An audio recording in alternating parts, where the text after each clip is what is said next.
let's do it. Let's be contentious. Let's start with the Riqui Puig business. A lot of the internet, no surprise here, a lot of the internet felt like he had a good match. What did you see from Riqui Puig yesterday? I thought he had an okay match. A lot of the internet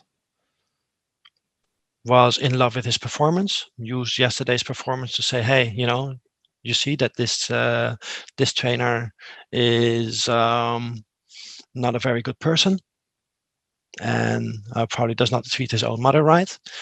They use it as an example of why it is insane that he is not playing. But I see is the most talented player in that age range, considering that he is already in his 20s. Not all of the youth players we saw yesterday have already gained his experience. Playing against Nastic, being very involved, but not really making a difference in the end. So yeah, he had some nice passes. He also had some sloppy passes. He had one moment that makes you want to pull your hair out when he played that ball in his own half across the defense, right into the feet of an attacker. That's the cardinal sin that they teach 6-year-olds never ever to do. So I think for a player of his talent at this point of his career, if he really wants to fight for a place, he needs to do better than what he did yesterday. And again, yesterday is just 45 minutes in the preseason. This is not 45 minutes on which you want to make any final conclusion on what Riqui Puig can give us during a season, because he's a player I like a whole lot. But I don't think that yesterday will have been a game that impresses a coach who is not as enamored with Riqui Puig as a lot of the fan base is. Yeah. I mean, I'm not sure what we want from a player. You've said it right. There's 45 minutes. I don't know what we want from a player that played 24 times last year, didn't even get the invite to the Olympics. And I'd prefer him at the Olympics actually than Pedri, of course. I wish that Pedri was playing, not even. I wish he wasn't involved in preseason at all and at home relaxing somewhere or, and with his family. And instead it was Puig at the Olympics. Puig played under 600 total minutes last year. So just the 45 minutes he played last season was 1/12 of what he played all of last season with the first team. So I did expect him of all players to be sloppy when tasked with being the player that's going to dictate the match. And I think that is the one thing that you can always hang your hat on, that I know he was sloppy and there are no stats or numbers that I can use. But I mean, I thought Riqui Puig was the best player in the first half. And that's even by design, that with Nastic sitting back, as you and I spoke about off air, that with Nastic sitting back, he was the one who was orchestrating, or he was the one tasked with breaking those lines and being the important player. And I think what that tells me, and the positive that I try to find the silver lining, is that when you look at the other players who were with him, Roberto and Pjanic, well, that may not be their style, but they also weren't breaking Nastic. They weren't really making a true difference. The one time it was Roberto got forward, Riqui Puig was the one who played him in. That happened on 2 occasions. That Puig was the one who set up Roberto on a platter to be able to put that in the ball in the back of the net. And while Roberto's movement was good, again, it was the passing from Riqui Puig that got him free, that played him free into space. So I thought Puig being the focal point of Barcelona, you're right. It was 0-0 and it wasn't good enough. He didn't break them open.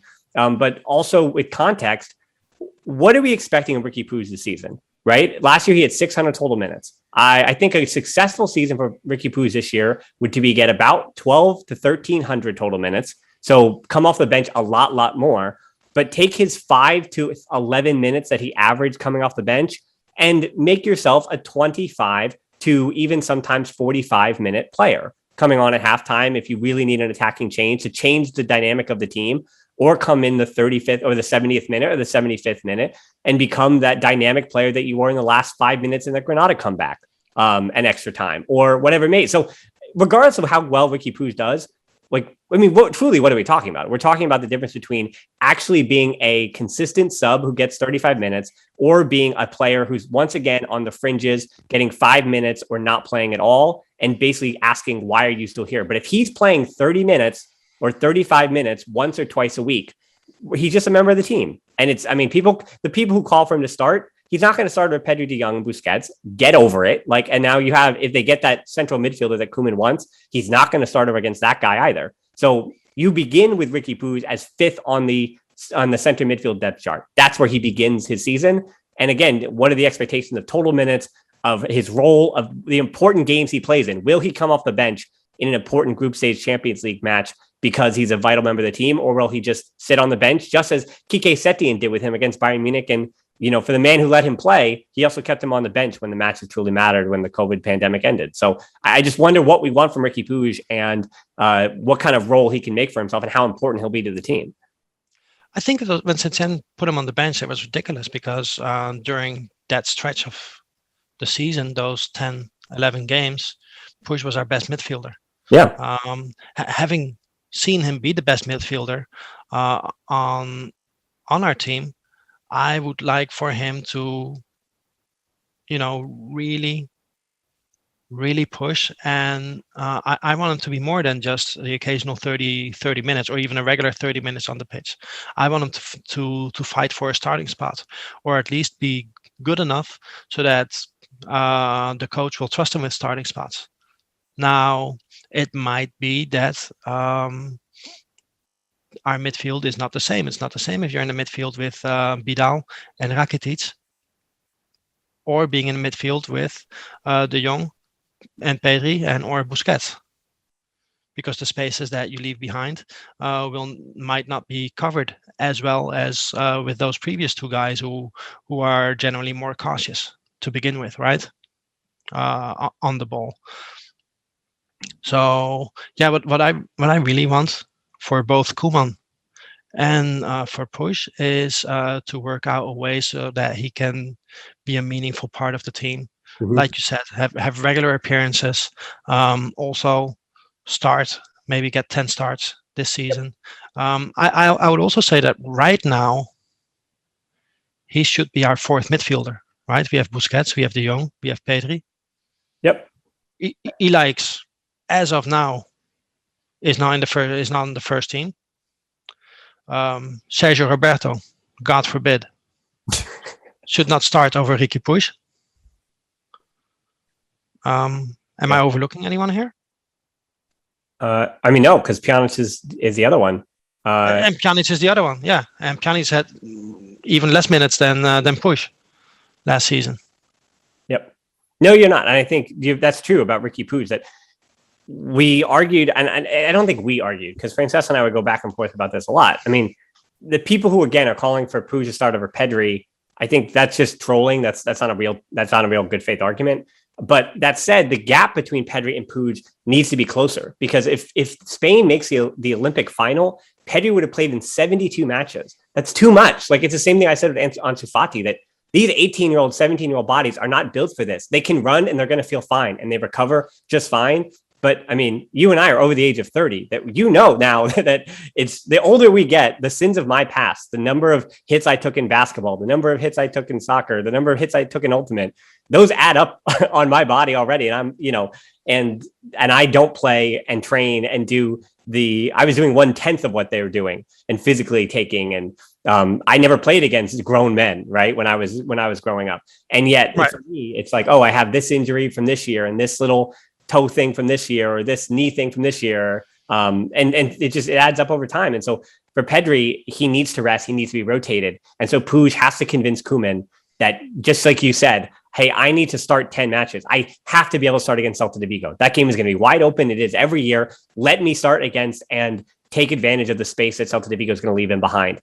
Let me start against Mallorca. Let me, they have to be able to say, I need to start in those matches, because Pedri he needs to rest. He needs to be rotated. And I think when in the case of Messi in particular, we always see it from the position of the player that needs to be rested instead of the player that needs to be good enough to take that spot for those occasions. It's not a bad thing to do that.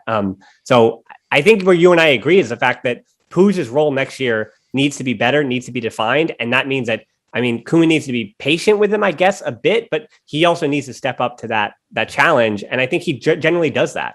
And so there is no miscommunication between he and Koeman. I think he would have truly left the club. I know he says he wants to stay, but for the amount of money he makes, he would have left the club if he truly didn't believe and Koeman didn't truly give him the idea that he would feature if he earned it, if he got to some threshold, if he convinced him. If there was zero shot of him convincing, he would be gone because he does not make enough money not to go somewhere else. I know he loves Barcelona, but it does come down to business at a certain point. And this is now year 3 of breaking into the first team, of being 21 and about to be 22. But not just business, playing football. Like ultimately, I think he wants to play football, and it's a credit to him that he wants to do that at Barcelona, and we're all rooting for him to make it. Now, what happens if the same happened as last season? Because last season he almost broke through. There was this somewhere halfway through the season, Koeman started trusting him, and then all of a sudden, out of nowhere, boom, he likes Moriba, and Puig disappeared to the bench again. Imagine that happens this season with Niko Gonzalez, where Niko Gonzalez passes him in the pecking order. It could very well be. But I think that comes down to what Koeman wants from a certain position, because Niko, Ilash and Puig are not the same player. They're not even playing, again, the same role, but Puig is trying to back up Pedri. That's what he's trying to do in that location on the field. Ilash is playing much deeper for times, and also when he makes his runs forward, he's doing a different job than Puig. And the same thing is going to be of Niko. Niko is a defensive midfielder or an interior, but a defensive-minded interior. They're not the same player. So is a game needing Puig, or does a game need Niko Gonzalez? That's who's coming off the bench. And I don't think it's a compliment to FC Barcelona, even though they were playing really, really well, that they needed the Ilash, and Puig wound up just being surplus to requirements because no game, or at least Koeman felt like no game, desperately needed what Riqui Puig was going to bring to the table. It's not a knock on Puig, just to say that they're different players, and Koeman needed a certain profile. Definitely. But part of it is also what each profile gives you, right? So there's a trade-off with what Puig gives you and what he doesn't give you versus what he likes gives you. So part of that is also down to Puig. If he pushes that trade-off into his advantage by playing even better, then the coach might make a different decision. I would say that the disadvantage here is that we continue to have forwards who do not defend very well.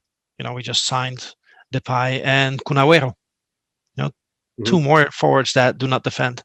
So then Koeman might even more want to balance it out by having players on the pitch in midfield behind those attackers who are a bit more reliable on defense, or maybe a bit more careful when it comes to passing the ball. I want to go on the opposite side of Remanaj. We're going to do Alex Collado in a second, but I want to go to the younger side now. Alejandro Balde played in the first half. We're talking about the players. Like, for me, it's Demir, it's Balde, and it's Gavi, and I don't think I'm missing anybody. Collado, yes, is going to be in the first team. Same thing with Peña. But when you're talking about the players for Barca B, that whether it's based on role, whether it's based on need, Balde at left back is a position of need, if you will, for Barcelona's depth. So we're talking about Balde. We're talking about Demir just because of his high-level talent. And we're talking about Gavi because while he is 16, clearly he is very, very special. Yesterday, it was just a lot of short passes, quick decisions, making the safe pass. I think he only played or misplayed one ball in the whole half. But again, no one had stats, so I'm not sure what that exactly is. But clearly, his mind and understanding of the game is far superior of any 16-year-old that is around him or playing at his level.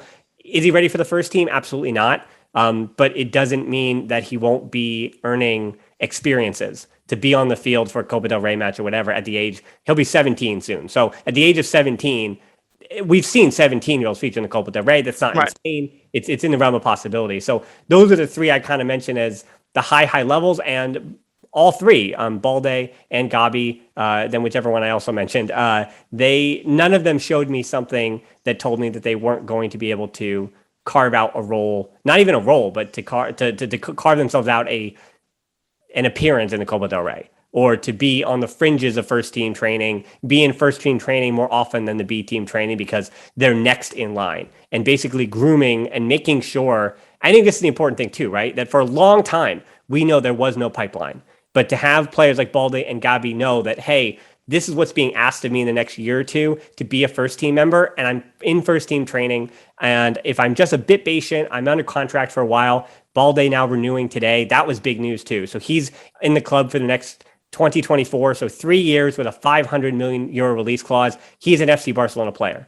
So Balde can say, hey, by 2023, I'm in the first team and I'm renegotiating that contract for another renewal, and then I'm a first team player. So they didn't show me anything in 45 minutes yesterday that didn't say that, hey, just take your time with them, and the talent is certainly there. Yeah, I mean, Gavi at that point of the game, I don't think he was ever under pressure. So yeah, good for him. He didn't put a foot wrong, which is great. Balde, I don't think he impressed, but he did not mess up either. Let's see how he develops over the season. I don't think he is ready for meaningful minutes in the first team. I hope that he develops enough so that by the time that we start the Copa del Rey, he gets a game, he gets a start. I also think that for that left back spot, Dest will start getting some minutes on at left back now that we have Emerson. Yep. Right, so that should take care of that. Who else did we mention? Collado. Now there is an interesting player in terms of what is going to happen with him. Is he good enough for the first team? I don't know, because again, look at the role that he plays. He kind of needs that free role to really bring the best out of him, right? And is he good enough to already be given a free role in this Barcelona, where you have other players who, if Messi doesn't play, then you want to give Dembele the free role. If Messi and Dembele don't play, you want to give, I even forgot, Memphis the free role. Yeah. So I think Collado is a very talented player, but he is possibly breaking through at the wrong time in this particular team.